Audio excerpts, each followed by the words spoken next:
Recently, actress Hayden Panettiere voluntarily checked in for treatment for postpartum depression. The Nashville actress has a 10-month-old daughter with her fiance, who's a professional boxer. Joining me right now to discuss postpartum depression is Hillary LaMontagne with the SIU Department of Psychiatry. Good morning and welcome back. Good morning, Melanie. Thanks for having me on again. You bet. So we look at Hayden, we see that she seems to have it all. She's 26, she's got a great career, fiance, cute little baby. Why are we surprised by this? I think we as women oftentimes are bombarded with unrealistic images of what motherhood is and are afraid to be honest when we're struggling, afraid that we will measure up as less than perfect. A lot of times moms suffer from feelings of guilt, tend to compare themselves to other mothers, saying things like, well, I'm not producing as much breast milk as that woman, or I'm doing formula, what's wrong with me? Or she seems so happy, she's adjusting to her new baby just fine and juggling her responsibilities. So a lot of women, unfortunately, suffer in silence with this issue because of stigma surrounding it. Yeah, that's too bad. Is it a good thing that we are seeing people like Hayden Panettiere? She's a public figure.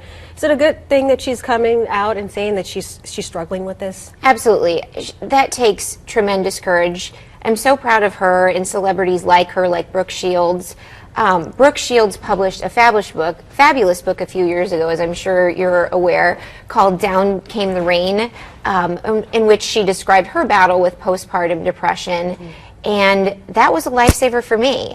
I too struggled with postpartum depression, and working as a therapist, I know the warning signs and symptoms, but I was afraid to come out because I was worried about how my coworkers would think about me, worried what my friends would think of me.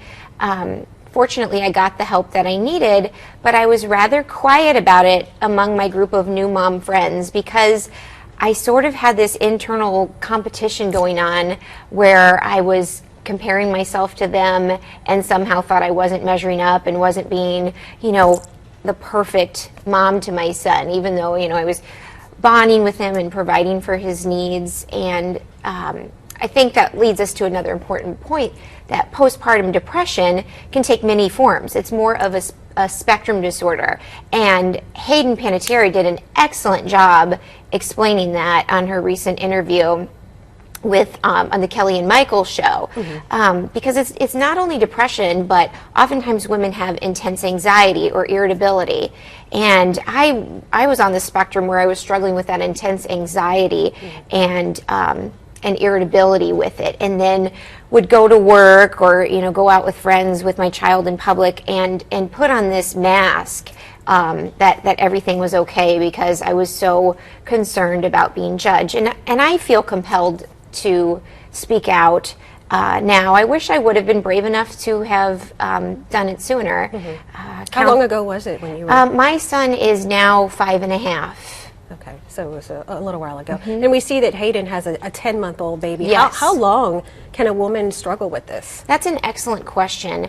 Women can struggle with this for several years if it goes untreated.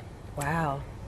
Yes, okay. so it can go into where a child is 2 or 3, and if a mom is untreated, maybe mom's at home still struggling with depression and anxiety. I heard a wonderful piece on NPR's On Point yesterday with Tom Ashbrook where he covered this subject, and one of the callers was a 60-year-old man.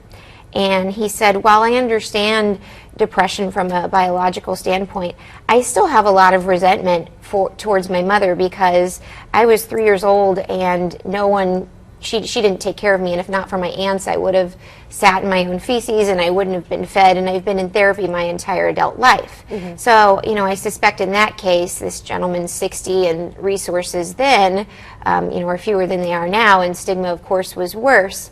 But just the weight that untreated postpartum depression can carry, not only for the mother, but for the children and for the partners, spouses of women dealing with untreated postpartum depression. They need support and understanding and not to be shunned or criticized or, told that, come on, just snap out of it, pull yourself up by the bootstraps.